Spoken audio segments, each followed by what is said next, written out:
नमो तस्सा भगवतो अरहतो। नमो बुद्धाय।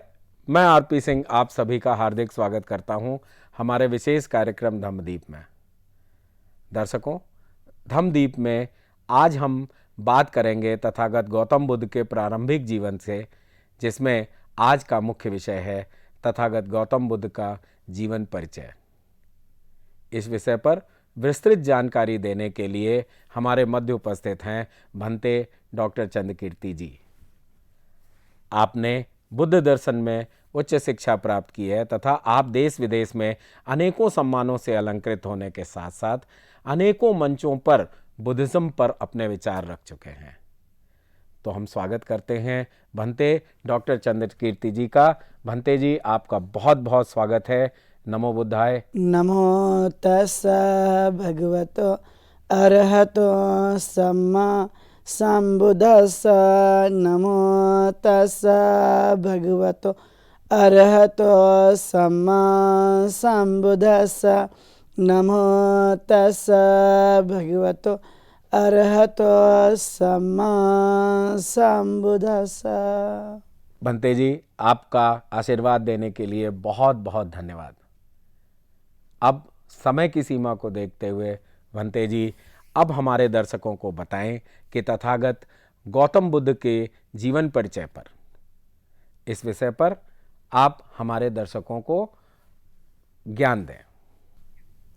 बहुत बहुत धन्यवाद आरपी सिंह जी। आज हम लोग इस सीज़न में बड़े विस्तार से अलग अलग विषय पर बातचीत करेंगे, विशेष तौर पर तथागत गौतम बुद्ध के जीवन से संबंधित। आप ऐसे ही इस कार्यक्रम के लिए जुड़ते रहिए और जानते रहिए कि हम अलग अलग तरह से तथागत गौतम बुद्ध के दर्शन पर आधारित उनके जीवन दर्शन को हम लोग आपके समक्ष विस्तार से बताएंगे। और आप देखते हैं कि तथागत गौतम बुद्ध का संपूर्ण जीवन एक मानव कल्याण के लिए व्यतीत हुआ है और वह स्वाभाविक तौर पे सभी लोगों को प्रभावित करता है, सबके लिए बड़ा महत्वपूर्ण है। इसलिए हम लोग आज विशेष तौर पर उनके शुरुआती जीवन दर्शन पर हम लोग आज विस्तार से बात करेंगे। हम देखते हैं कि 6वीं सदी में सिद्धार्थ गौतम का जन्म शुद्धोधन राजा के घर हुआ। उनकी माता महामाया थी और उस समय की एक ऐसी परंपरा थी कि जब महिलाएं गर्भवती हुआ करती थी वो अपने बच्चों को जन्म देने के लिए मायके में जाया करती थी। मुझे लगता है कि आज भी इस तरह की परंपराएं देखने के लिए मिलती है। तो वह जब कपिलवस्तु से जब वो अपने मायके जा रही थी तो हमने देखा कि उस समय में भारत एक बड़ा विशाल रूप लिए हुए था। यानी देख सकते हैं कि इसकी सीमाएं दूर दूर तक फैली हुई थी। लुम्बिनी जो आज नेपाल में आता है, उस समय ये भारत का ही हिस्सा हुआ करता था और लुम्बिनी में ही सिद्धार्थ गौतम का जन्म हुआ। एक पेड़ के नीचे ऐसे व्यक्ति जो जानते हैं कि एक राजमहल में जन्म ले सकते थे या उनके पास कोई भी किसी भी प्रकार की कोई कमी नहीं थी, लेकिन नेचर, जिसे हम प्रकृति कहते हैं, प्रकृति की गोद में उनका जन्म हुआ आज से 2500 साल पहले। और धीरे धीरे जब वो जन्म होने के बाद आप जानते हैं कि सभी जगह में एक नामकरण की परंपरा हमें देखने के लिए मिलती है। यानी जो भी बालक जन्म लेते हैं वो सब शुरुआती दौर पे तो उनका कोई नाम नहीं होता, लेकिन जन्म लेने के बाद नामकरण की प्रक्रिया होती है और हम जानते हैं कि ज़्यादातर लोग 5वें दिन नामकरण करते हैं, नाम रख दिया जाता है। तो उस समय भी ये 5वें दिन जो है वो नामकरण की प्रक्रिया संपन्न कराने की प्रक्रिया थी। चाहे 7 दिन में कर सकते हैं, लेकिन इस तरह से नामकरण की प्रक्रिया या जिसे हम विधि कहते हैं वो संपन्न होती। तो सिद्धार्थ का नाम जो रखा है सिद्धार्थ, जो शुद्धोधन और महामाया के घर में जो बालक जन्मा उसका नाम रखा गया सिद्धार्थ। लेकिन उनकी माँ की तबीयत खराब होने की वजह से वो 5वें दिन ही उनका निधन हो जाता है महामाया का। और ये बालक जो कि आप जानते कि छोटा है, तो कालांतर में उसका जो देख रेख करने का काम है वो महाप्रजापति गौतमी ने किया। उन्होंने आश्वस्त किया था महामाया को कि आपके बेटे के साथ ऐसा कोई तकलीफ नहीं होगी या कोई दुख नहीं होगा, अनेक प्रकार की समस्या नहीं होगी, हम लोग उसकी पूरी तरह से देख रेख करेंगे। तो स्वाभाविक तौर पर हम देखते हैं कि यह बालक जो कि बड़ा अद्भुत था। और जब असीत मुनि को पता चलता है कि कहीं भी एक बोधिसत्व के रूप में, सुमेध नाम का बोधिसत्व के रूप में यह जन्म में आया है, जो आगे चलकर बुद्ध भी बनेगा, इस तरह की असीत मुनि की जानकारी है। और जब वह इस बच्चे का दर्शन करने के लिए आते हैं, आप जानते हैं कि उस समय काफ़ी अलग अलग तरह के पुरोहितों को आमंत्रित किया गया, उन्हें दान दिया गया, और उसमें से असीत मुनि भी उस बालक को देखने के लिए आए थे। जब असीत मुनि ने उस बालक को देखा तो उनके मन में ये बात आती है कि नहीं, ये बालक जो है एक तो ग्रस्त होगा तो चक्रवर्ती सम्राट बनेगा, यदि ये ग्रस्त नहीं रहता है तो यह बुद्ध बन जाता है तो ग्रह का त्याग करेगा।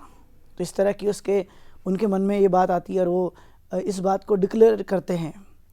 उनके माता पिता बड़े भयभीत होते कि यदि ग्रह त्याग कर लिया गया तो बुद्ध बन जाएगा और फिर हमारे पास नहीं रहेगा। तो उनका एक भांजा था नालक, तो असीत मुनि उनसे कहते हैं कि नालक, मैं तो उस समय जीवित नहीं रहूँगा, लेकिन आप रहेंगे, और जब आपको पता चल जाए कि सिद्धार्थ गौतम बुद्ध बन गए हैं तो आप ज़रूर इसके दर्शन करने के लिए ज़रूर आइएगा। इस तरह से वो बताते हैं और दर्शनार्थ जाने की इस बात को बड़े आश्चर्यचकित रहते हुए करते हैं। लेकिन सिद्धार्थ गौतम जो कि बचपन से ही बड़े मेधावी थे, मन को एकाग्र करने की जो कला है वो पूरी तरह से करने पर जोर देते थे।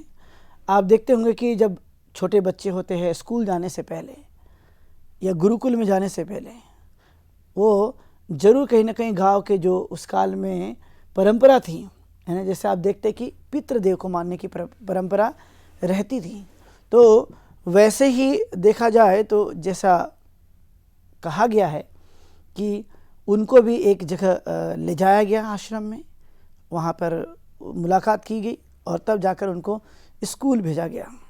वह सभी चीज़ों का अध्ययन करने वाले थे।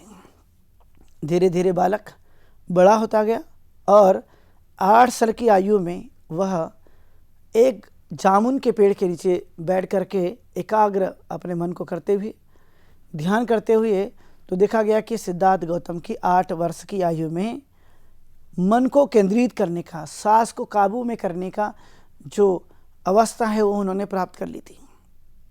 ये कोई साधारण नहीं है, क्योंकि मनुष्य 8 साल की अवस्था में तो बड़ा चंचल होता है, मन में कई सारे ऐसी बातें उत्पन्न होती रहती है। लेकिन सिद्धार्थ गौतम ने ये लक्ष्य हासिल कर लिया था कि वह अपने मन को काबू कैसे करना है, उसे कैसे अपने वश में करना है, ये पूरी कला वो जानते थे। इसलिए आनापानासति का अभ्यास करते थे, सांस पे ध्यान केंद्रित करना।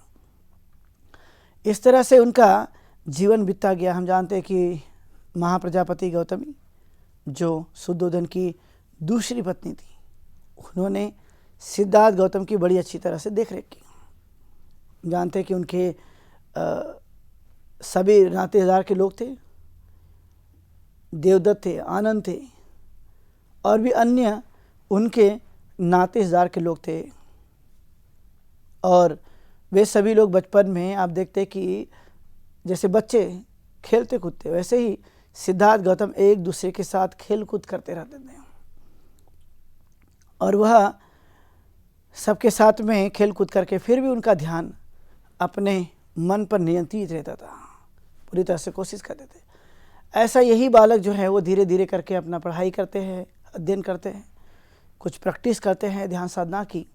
और जब वो 16 वर्ष के हो जाते हैं, तो 16 वर्ष की आयु में आप जानते हैं कि भारत के लिए उस समय इतने बड़े बच्चे हो जाना, जिनकी आयु 16 साल 17 साल हो गई हो, तो ज़्यादा उम्र के मान करके उनकी शादी करते थे। बाल्यकाल में ही ज़्यादातर शादी हुआ करती थी। लेकिन सिद्धार्थ गौतम की 16 वर्ष की आयु में शादी हो जाती है और यह शादी यशोधरा से होती है।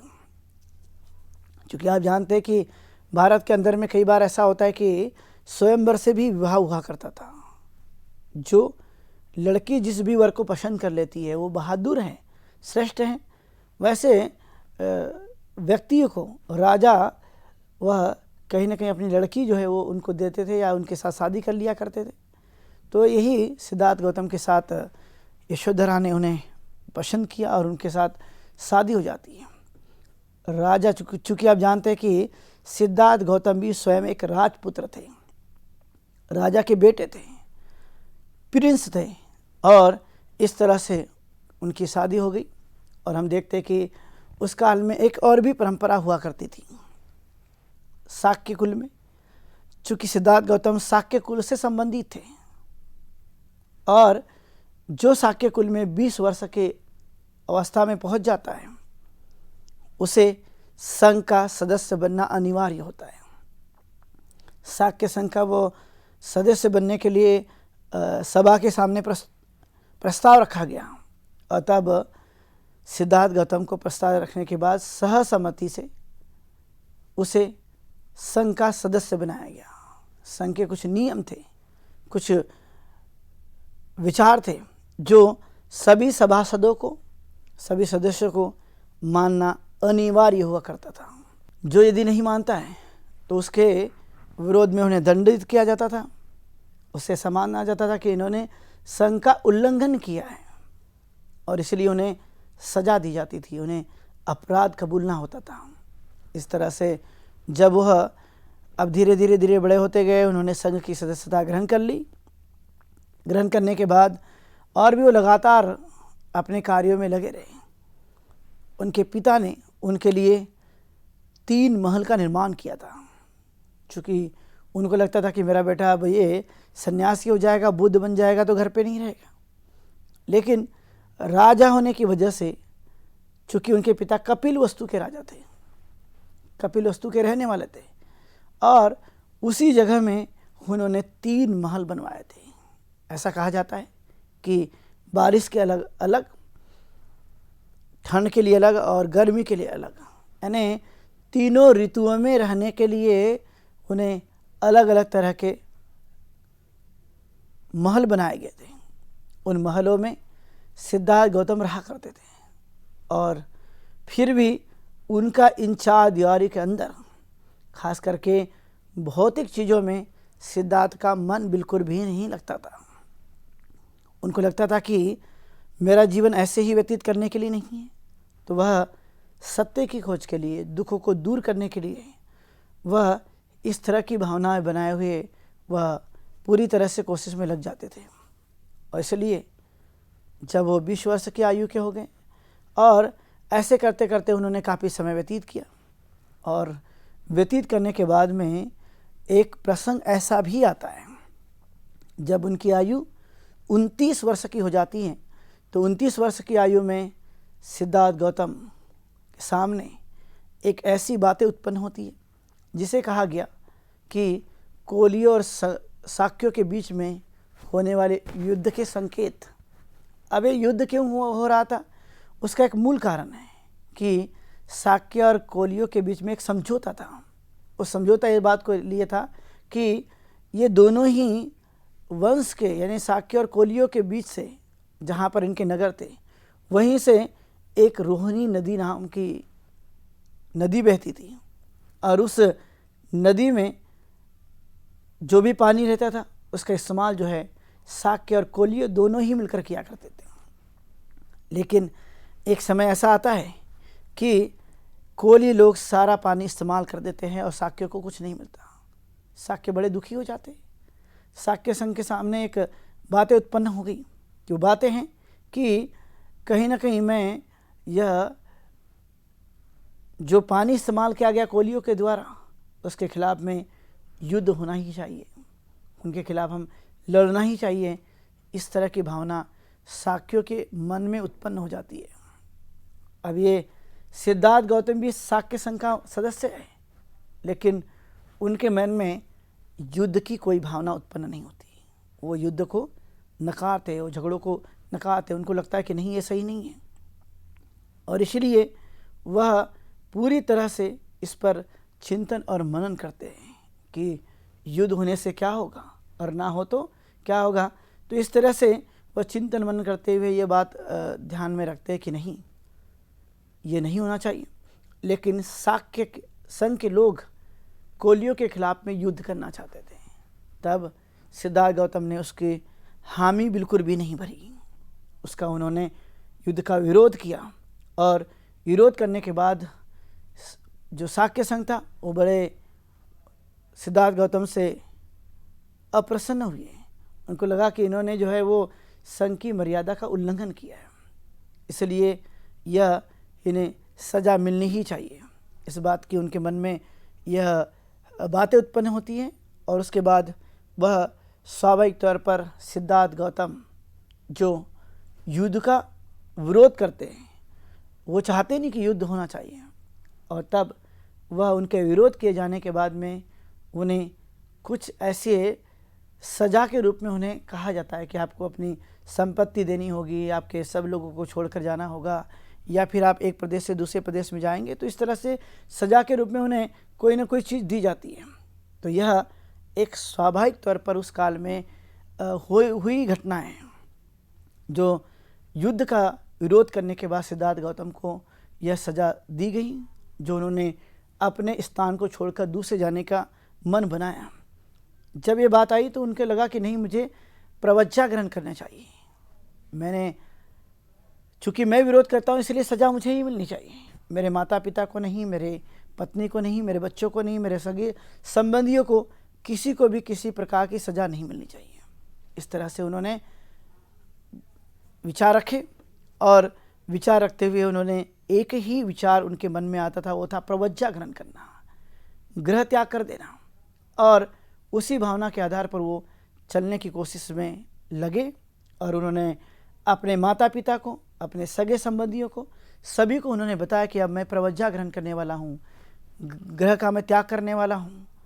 और वो स्वाभाविक है कि कोई भी माता पिता अपने जब बच्चों का गृह त्याग करते हुए देखेंगे, छोड़कर जाते हुए देखेंगे, तो दुखी तो होंगे, उनके मन में भी ये बात आती है। लेकिन यशोधरा कहती कि यदि आप जन कल्याण करने के लिए निकल रहे हो, तो जन कल्याणकारी भावना आपके मन में यदि है तो मेरी क्या मदद हो सकती है, मैं आपको क्या सहयोग कर सकती हूँ। तो वो कहती हैं कि मैं आपके बेटे की, यानी राहुल की, चूँकि सिद्धार्थ गौतम का बेटा जो राहुल था, मैं उसकी पूरी तरह से देखरेख करूँगी, उसकी हिफाजत करूँगी, उसका ध्यान रखूँगी। इस तरह से वह पूरी तरह से सिद्धार्थ गौतम को कहती है, यशोधरा आश्वस्त करती कि मैं देख रेख करूँगी, और सिद्धार्थ गौतम भी आश्वस्त हो जाते हैं। इस तरह की बातें उस समय देखने के लिए मिलती है। अब ये देखते देखते आप देखते हैं कि उनके मन में जब उन्होंने इस तरह के भाव बनाया, तो प्रवज्ञा ग्रहण करने के लिए आपने देखा कि घर का त्याग करना होता है। प्रवज्ञा मतलब गृह त्याग करके संसारिक जीवन नहीं, बल्कि एक सन्यासी के रूप में, एक श्रमण के रूप में, एक भिक्खु के रूप में वह जीवन जीने के लिए तैयार हो जाते हैं। तो इस तरह से हम देख पाएंगे कि अब वो कपिल वस्तु में ही वह अपनी प्रवज्ञा ग्रहण स्वीकार करना चाहते हैं। वहाँ पर एक भारद्वाज का आश्रम था, उस भारद्वाज के आश्रम में वो चले जाते हैं, लेकिन उनके माता पिता, उनकी पत्नी, उनके बच्चे सभी के सभी दुखी तो होते हैं, लेकिन सहर्ष उनके विदाई भी करते हैं। कपिल वस्तु के लोग जो बहुत दुखी हो रहे थे, बहुत अलग अलग तरह से विचार कर रहे थे, और वो सभी के सभी जो हैं दुखी होने के साथ साथ सम्यक संबुद्ध जो सिद्धार्थ हैं, यानी सिद्धार्थ के प्रति उनका बड़ा अटूट स्नेह भी था, बहुत स्नेह था कि एक ऐसा बालक जो 29 वर्ष की आयु में अपने गृह का त्याग कर रहा है और यह छोड़कर जा रहा है, इसलिए उनके गृह त्याग को महाभिष्क्रमण कहा जाता है। हमेशा के लिए उन्होंने गृह त्याग कर लिया है, अब वो वापस आने की उनकी कोई संभावना नहीं है, यानी घर के जीवन जीने के लिए तो वो नहीं आएंगे। महाभिष्क्रमण छोड़ दिया हमेशा के लिए, और वो फिर भारद्वाज के आश्रम में जाते हैं, वो अपना मुंडन करते हैं, कांस्य वस्त्र उनके लिए लाया जाता है, एक भिक्षा पात्र लाया जाता है और फिर उनकी विधिगत भारद्वाज के आश्रम में दीक्षा संपन्न होती है प्रवज्जा की, और वो प्रवज्जा ग्रहण करके हमेशा के लिए वह ग्रह त्याग करने की जो उन्होंने पूरी तरह से मन बनाया था और उसकी तरफ में वो आगे बढ़ते हैं। तो जिस समय में सिद्धार्थ गौतम की प्रवज्जा हो रही थी, उस समय उस आश्रम में शुद्धोधन राजा, महाप्रजा गौतमी भी उपस्थित थी। उनके सामने सिद्धार्थ गौतम ने उनसे ब्लेसिंग्स ली और वो बड़े दुखी हुए। उनको लगा कि मेरा बेटा यह 29 साल की अवस्था में अब ग्रह का त्याग कर रहा है, तब ये कहाँ जाएगा। और फिर उनका संस्कार विधि करने के बाद वो निकल पड़ते हैं, और निकलने के बाद वह उनका साथी, उनका घोड़ा, जो उनको एक जगह से लेकर दूसरी जगह तक एक लंबे जंगल में जाकर छोड़ देते हैं। हम जानते हैं कि उस काल में एक अनोमा नाम की नदी भी थी। उस नदी को पार करते हुए वो जाते हैं, और जाने के बाद वह थोड़ा थोड़ा कहीं ना कहीं से ज्ञान अर्जित करना चाहते थे। उनके मन में एक ही बातें थी, ज्ञान का अर्जन करना। तो वह सबसे पहले आलार कालाम के पास जाते हैं। आलार कालाम के पास जाने के समय उनसे वह ध्यान साधना की 8 सीढ़ियाँ सीखते हैं, अलग अलग तरह की स्टेप्स जिसे कहा जाता है। ध्यान साधना की वह 8 कड़ियाँ सीखते हैं, 8 विधि सीखते हैं, उसका वो पूरा भरपूर अभ्यास करते हैं। यानी जो आचार्यों के द्वारा बताया गया उसको पूरा का पूरा जैसा का वैसा वह अभ्यास करते हैं। यानी बड़ी लगनता के साथ, परिश्रम के साथ, अपनी एकाग्रता के साथ में वह सभी प्रकार के बताए गए आचार्य के द्वारा अभ्यास को वो सही मायने में यथार्थ रूप से वह अभ्यास करते हैं। इसलिए वो जल्दी ही किसी चीज़ को सीख लिया करते थे। ये कोई साधारण नहीं है, यह एक अद्भुत ताकत थी कि वह जो बताया गया उन्होंने पूरा किया, और पूरा करने के बाद सीख गए। सीखने के बाद जब वो सीख जाते थे तो उनको लगता था कि अब यहाँ पे उतना इसके आगे का कोई ज्ञान नहीं है, तो वह दूसरे आचार्य के पास जाना चाहते थे। वह फिर उद्दक रामपुत्र के पास गए, और उद्दक रामपुत्र के पास जाने के बाद उन्होंने 9 संज्ञायन यानी आलार कालाम से ज़्यादा जानते थे, इसलिए उनके पास उन्होंने उससे एक स्टेप अधिक सीखी। यानी सांस को काबू में पाना है, सांस को कैसे देखना है, कैसे केंद्रित करना है, ध्यान की अलग अलग तरह की विधियों को, टेक्निक्स को उन्होंने वहाँ पर जाकर सीखा। और जब वो ज्ञान पर्याप्त जितना था उतना सीखने के बाद देखते हैं कि वह किस तरह से अपने ज्ञान को सीखने के बाद, उसका अभ्यास करने के बाद वो फिर वहाँ से निकल जाते, और निकलते निकलते वो न जाने कहाँ कहाँ जाकर के वह अभ्यास करते हैं। सिद्धार्थ गौतम के बारे में बताया गया कि वह शमशान में जाकर ध्यान साधना का अभ्यास करते थे, हड्डियों को तकिया बनाते थे, कई दिनों में एक दाना खाया करते थे, कई बार 7-7 दिन, 10-10 दिन, 15 दिन और 1 महीने तक लगातार वह ध्यान साधना का अभ्यास करने में लग जाते थे। और इसलिए उनका भोजन की मात्रा कम हो जाने की वजह से और जगह जगह अभ्यास करने की वजह से और बड़ा कठिन अभ्यास करने की वजह से वो काफ़ी दुर्बल हो गए थे। और दुर्बल होने की वजह से जब वो पेट को हाथ लगाया तो पीठ को लग जाता था, जब पीठ को लगाया तो पेट को लग जाता, इस तरह से उनका शरीर दुर्बल हो गया था। और ऐसा करते करते न जाने उन्होंने कितना दिन अभ्यास लगाया। ऐसे करते करते 6 वर्ष बीत गए, और 6 वर्ष बीत जाने के बाद बहुत ही कम समय में जब वो एक पेड़ के नीचे ध्यान लगा रहे थे, उतने में एक सेनानी ग्राम की एक सुजाता नाम की कन्या थी, और उसने मन्नत मांगी थी कि जब भी मुझे कोई संतति प्राप्त हो, खास करके पुत्र प्राप्त हो, तो मैं अपनी तरफ से कुछ न कुछ भेंट दूंगी वृक्ष के पास। जैसे आप जानते हैं बोधि वृक्ष हो या वट वृक्ष हो, वहाँ पर लोग अधिकतर अपनी श्रद्धा व्यक्त करते हैं। तो उसने भी यही बात सोची, यही विचार किया और उसके पास उसने सोचा था कि जब भी मुझे संतति प्राप्ति होगी तो मैं इसको कुछ न कुछ दूंगी। तो अब समय आ गया कि वो दान देना चाहती थी, तो उन्होंने अपने नौकरानी को भेजा कि जाइए वहाँ पर आप दान देकर आइए। तो देखा कि कोई साक्षात वहाँ पे बैठा हुआ है, बड़ा सुंदर है, तेजस्वी है, जिसके पास बड़ी अच्छी आभा है। तो वह वही बातें सुजाता को बताती है और सुजाता को लगता है कि नहीं, मुझे लगता है कि साक्षात देव प्रकट हुए हैं, कोई न कोई ऐसी चीज़ें। इसलिए वह सुजाता को लगता है कि मुझे स्वयं को ही जाकर वहाँ देखना चाहिए। वो जाती है, देखती है, तो उसने कहा कि हाँ साक्षात कोई बैठा हुआ है। तो उन्हें वह सोने के प्लेट में खीर देती है और सिद्धार्थ गौतम उसे खीर को ग्रहण कर लेते हैं। यहाँ पर उन्होंने शरीर को अति कष्ट देने का जो काम कर रहे थे वो उन्होंने अब त्याग दिया है। उनको लगता है कि नहीं, अति कष्ट देने से नहीं, बल्कि मुझे यह मध्यम मार्ग को अपनाना चाहिए। इसलिए उन्होंने सुजाता की खीर ग्रहण की और खीर ग्रहण करने के बाद उनके मन में आया कि नहीं, अब मैं बोधि प्राप्त कर सकता हूँ, संबोधि प्राप्त कर सकता हूँ। ये उनके मन में बातें उत्पन्न हो जाती हैं।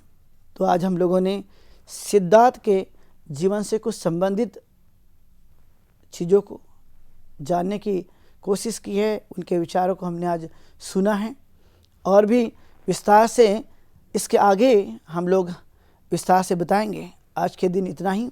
आप सब लोगों ने सुना, सबके प्रति ढेर सारी मंगल कामनाएं। आप सुखी हो, दीर्घायु हो, स्वस्थ रहे, ऐसी मंगल कामना करते हुए यही प्रवक्ता हूँ। बहुत शुभ मंगलम। भंते जी, बहुत बहुत धन्यवाद हमारे दर्शकों को इस विषय पर विस्तृत जानकारी देने के लिए। तो साथियों, आज के इस विशेष प्रोग्राम में अब इतना ही। अब समय हो चुका है आज के प्रोग्राम के विश्राम होने का, लेकिन उससे पहले आपको बताते चलें कि आपके मन में भी जो प्रश्न हो, जो जिज्ञासाएं हों, आप इस प्रोग्राम में पूछ सकते हैं। और प्रश्न पूछने के लिए आप हमारे व्हाट्सएप नंबर 9639010109 पर अपना प्रश्न पूछ सकते हैं या हमारी ईमेल आईडी subhartibuddha@gmail.com पर भेज सकते हैं। तो मुझे उम्मीद है कि आप अपनी जिज्ञासाओं को दबाएंगे नहीं और हमारे इस प्रोग्राम का हिस्सा बन अपनी जिज्ञासा को शांत करेंगे। तब तक मैं आरपी सिंह भंते डॉक्टर चंद्रकीर्ति जी के साथ लेता हूं विदा। कल इसी समय आपके समक्ष फिर उपस्थित होंगे। नमो बुद्धाय। नमो तस्सा भगवतो अरहतो